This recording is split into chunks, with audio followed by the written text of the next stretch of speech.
Welcome to episode 24. Is it 24? 24 of 1 Foot of Books. I've got a foot of books here. Round about. Oh, just shy. Forgive me, please. I'm in a singlet today. My name's Shard. Hello. Yes, I'm in a singlet today. Just had a really hot weekend here in the Blue Mountains, just outside of Sydney. Yeah, quite a hot weekend. Just solid heat. And it's nice and mild today. Probably storms later on, but it's overcast. It's grey. It's cool, but it's like, I don't know, wherever you live, if you experience kind of like, rock solid, kind of extreme heat. It wasn't extreme over the weekend, but it was pretty hot. And just that day after, that it kind of breaks and it's cold, and it's just like you still dress like you did when it was really hot, because your body's just like, woo, and you just got to kind of regulate, and it's just like you still dress like it's hot, but it's cold, and it's very refreshing. It's like hopping into a cold pool on a hot day, and just, yeah, being back in like livable temperatures, conducive to the continued existence of humanity and the other species of the planet that we tend to not really care about too much, and factory farm and step on and shoot. Anyway, there's a little bit of a story behind most of the books that I got today. I'm on a community group up here in the Blue Mountains on social media, and someone posted that down at the local waste recycling facility, there's what's called a sorry, I'm got a sneeze coming on. You don't want to see that. Down at the local dump, there's like what's called a reuse shed, where the people at the dump, or people who take stuff there, go, hey, this is like probably too good to dump. Do you want to put it in here? Someone can come and get it for free. And someone donated about, 20 boxes of books. And I saw this on the social medias, and I cruised down there after work last Friday to go through all these boxes of books, and I got a little stack. A little stack of books. And yeah, so these are them. Well, there's one in here that's not, but I just kind of used it to bump up the height. Sorry, there's dried wheat bix on my coffee table. No. Kids leave dried stuff everywhere, don't they? Just dried crust, like, over everything. Anyway, let's get to these books. Yeah. First on the stack, The Doubter's Companion. John Ralston Saul, one of the kind of preeminent kind of, is he pop philosophy, or he's a popular philosopher? And this is like a dictionary kind of thing. I'm a big fan of those kind of dictionary kind of books, and I saw this and I was just like, I don't have any John Ralston Saul books, and I grabbed it and I was like, this looks cool. So it's, yeah, all laid out alphabetically, like an alphabet. Yeah, so you got things like, you got various, I don't know if you can see this, but just entries in a dictionary manner. Left versus right, the result of an unfortunate seating arrangement. NAFTA, not a free trade agreement. Nannyism. Scholasticism, Arthur Schopenhauer. Karl von Clausewitz. Civilization, CNN, anti-intellectualism. This is from 1995. So I will read this. I'm going to go through this, like, just, here and there kind of thing. And I found out later, it is in fact signed by John Ralston Saul. So there you go. That's his signature. That's what he does. So yeah, that's a good little find. One of these mini boxes of books. I don't know if I've shown you this one before, but it's The Idiot's Guide to Meditation. I got it up at the Salvos. It was sitting on my desk. I've just kind of, I haven't dipped into this one much. I was going well with my meditation practice in the mornings, and then stuff happens, life happens. My parents came over, my kid was on school holidays, we went on a road trip, so of course all the stuff you've built just comes crashing down, and that happens. That's part of life, and I'm slowly getting back into the practice of meditation. I do 2 things in the morning. I try to do 2 things in the morning. I do them at least 5 days a week. Morning pages, where you write out just 3 pages longhand. Hopefully just stream of consciousness, but most mornings it's not, or sometimes you might get a few. But that's the goal. You just want to unload all the stuff in your mind first thing in the morning. And meditation between 15 and 20 minutes. I was getting to 20 easy, and then the road trip holiday thing happened, and now I'm just like, I've got to start again slowly. So I'm like 10 minutes, 15 minutes tops. I have done a few 20 minutes, but man, tough. Idiot's Guides are good. There's a lot of good information in these books. No matter what the subject. It's kind of like the internet before the internet came along in its present form, where you can just kind of Google stuff, but you can't just get led down crazy paths. At least this one, it's contained between 2 covers. There, 1, 2. Everything you need is in here. The internet is good, but it's like using a nuclear bomb to hammer a nail when it comes to looking for specific information, especially stuff like YouTube. Like, there's just so much stuff out there. You can get 5 seconds from one thing, 20 minutes from another, 15 from another source. You can watch a TikTok and it answers all your life's questions for that few minutes of your life. I don't know. It's weird. But that's why I like books, because it's all self-contained. You know where it starts, you know where it ends. And if you can't find the answer in there, then you kind of go to another book, or maybe start Googling specific questions instead of just like going down rabbit holes.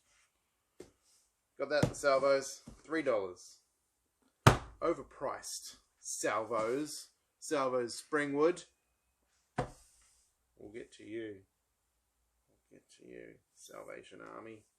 Secondhand shops. Just secondhand shops in general. Especially ones run by churches these days. It's become another church, another pulpit to the god of capitalism. Anyway, this is another one from the stack of books, the boxes of books at the reuse shed at the local waste management facility dump. This is a great Amok journal. Amok were around the late 90s, in the 90s, 80s, 90s. I'm not sure if they're around today. They were kind of like Disinfo. You remember those guys? Just collected a bunch of crazy, cool, interesting articles and essays. So this is a Amok journal, Sensurround edition from 1995. A compendium of psychological investigations.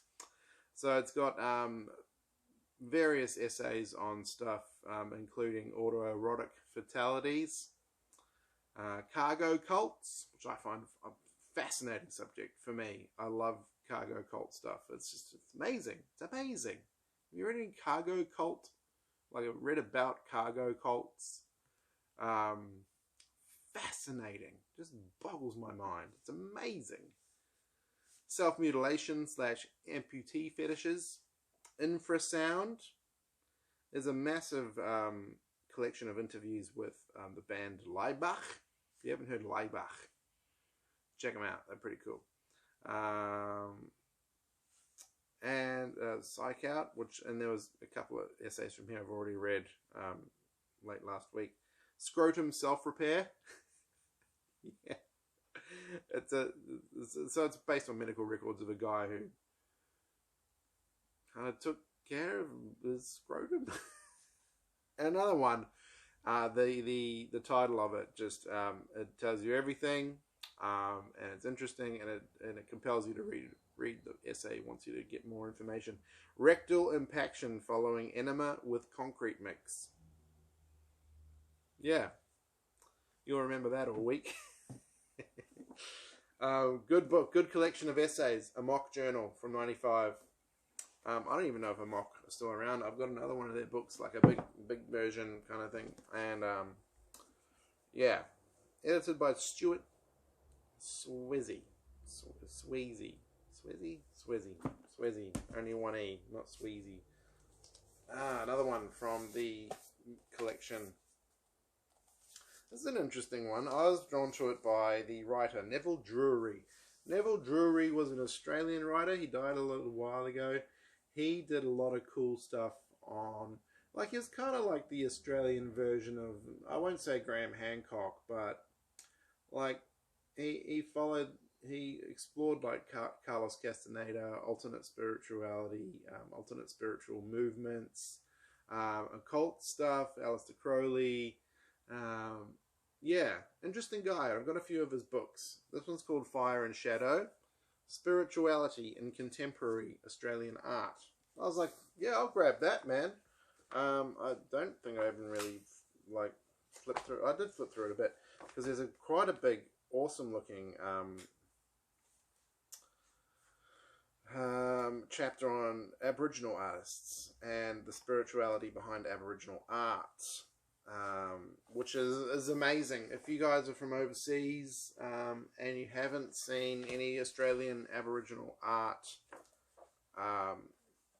amazing, fascinating, beautiful stuff, and just so soaked in meaning and significance and storytelling, and just in these amazing pictures that they use it for communication, and it's just, yeah, fascinating stuff. I haven't really flipped through this that much. I think it looks like it focuses on specific Australian contemporary artists, and it's another good drone, wasn't it? It does. The pages are stuck together here. Ugh. Yeah, so looks like it's, yeah, focuses on specific artists. This is from 1996, so I don't know how contemporary the Australian art is in this. It's a good 6 years old. That can still contemporary, isn't it? But yeah, I found that and I was like, yeah, I'll grab that too. Full of cool stuff. Now I have to cover this, a part of this thing. This is a photo book. Uwe Ommer. I have to cover that bit because it's got something that an AI might pick up and go, that is bad! Bad! Banned. I can't show you much stuff in here. This is from 1988. Uwe Ommer, Erotic Photographs. It's a Taco publishing, so Taco did some good stuff back in the 80s and 90s. So it's basically a bunch of erotic photos. I wouldn't even call them erotic. They're quite good photos from a bunch of well-known photographers from back in the 80s. Yeah, I grabbed that, and I was like, yeah, I'll grab that. It's tasteful. I like it. There's some really good photographs in here. Don't judge me. Here's another one I have to cover some stuff up. From the same vein. Sexy Dreams. Ooh la la. This is all, so this is like, it's written in French, German, and English. Die Illustration von Sexy Dreams Sénégalais. Sorry, German friends. It's a bunch of really good, like 1980s, 1988 this came out. 1980s airbrush stuff. And, like, you know, it's not, I can't show you any of these. I could probably show you some of the you know, this kind of stuff. Like, yeah. But, yeah, it's a cool book. And I grabbed it, and I was just like, yeah, I'll grab that. Got some nice pics in it. Nice pictures. There's some nice fantasy stuff in there as well from the 80s. Sexy Dreams, again, from Taco. This is one I got at a garage sale on Saturday. It's one of these collections. There's a bunch of these ones around. You've probably seen them. I see them around every once in a while for various authors. There's a bit of, it's like, is it a hair? What is a hair? Is it mine? I don't know. I've got one for Steinbeck, John Steinbeck. I've seen ones around for, you know, all sorts of people.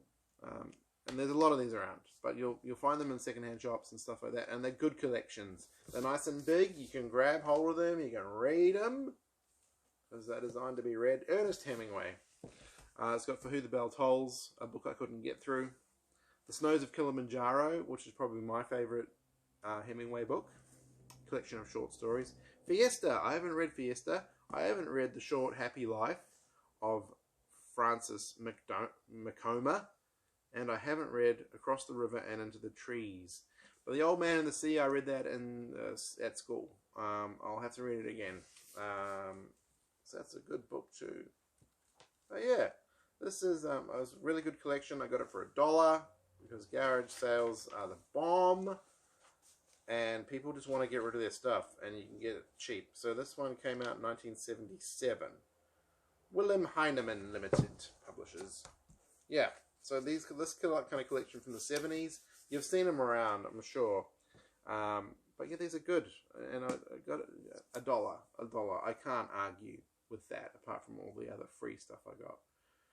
But Salvos, Vinnies, you're on my list. In terms of pricing and what you're doing. You got any thoughts about the Salvation Army stores or the St. Vincent's de Paul stores in Australia? Let me know. What are they doing? What are they doing? This is again from the Boxers O Books at the Dump. The Complete Practical Encyclopaedia of Archeology. Archeology is something that's always fascinated me. It's a science, yes. It's not all running around like Indiana Jones, whipping and stealing. Whipping and stealing, it sounds like a good reggae song. Powerful reggae song. Whipping and stealing. Yeah, this is a really good reference book. Complete Practical Encyclopedia of Archeology. The key sites, who discovered them, and how to become an archaeologist. Maybe I become an archaeologist. From 2009. So yeah, good book. Lots of photos, because they like photos, they like pictures. And yeah, a lot of big stuff. Archaeology stuff. Free. I was surprised to find this in the boxes of books. The George Carlin letters. The Permanent Courtship of Sally Wade. This is by Sally Wade. I think it came out... Did it come out after George Carlin died? 2011. Yes, it did. Because George Carlin died in what? 2007? 2008? Yeah. So yeah, George had a wife for a really, really long time and a daughter. He's still got a daughter. She's still alive. And his wife died, and he was really sad. And then he met a woman called Sally Wade, and apparently it kind of revitalized him. And this is like a great collection of all the kind of letters and postcards and funny little post-it notes they shared over the time that they were a couple. Yeah. It's a really... I saw it around years ago, and I saw it at my friend's bookshop, and I didn't get it then. And it just... It turned up. It turned up like 10 years later. Yeah. Gotta love George Carlin. Very funny comedian. You're not aware of George Carlin. He was in he's in a lot of things, but from my generation, we kind of got introduced to him through the Bill and Ted movies, and then later you find out why he's a stand-up comic, and he did a lot of awesome stuff. Again, from the free box, the short stories of F. Scott Fitzgerald. I've only ever read The Great Gatsby. I have not read, his other stuff. And he was a prolific short story writer. So it's got a bunch of short stories in here. The Jelly Bean, The Diamond as Big as the Ritz, Basil and Cleopatra, The Curious Case of Benjamin Button, Emotional Bankruptcy. That sounds like something I can get behind. So yeah, a bunch of short stories from F. Scott Fitzgerald. Where did I get when did this come out? Oh, it's signed by, no, I'm kidding. There's the info that I'm after. When is this edition from? From 1989. Still got a dust jacket. There he is, the old Lush. And he's a great writer. He was also a hopeless alcoholic. Jacob's Ladder. I wonder if that's based on the movie's based on that. I've got a couple of bronze cuckoo doves out on the balcony, kind of looking around for some food, because I feed the birds every once in a while, and so you feed them a few times, they learn.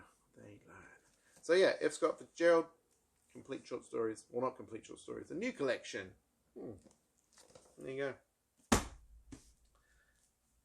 That's it for One Foot of Books, episode 24. My name's Shard. What have I been watching? I've been watching a lot of stuff of late.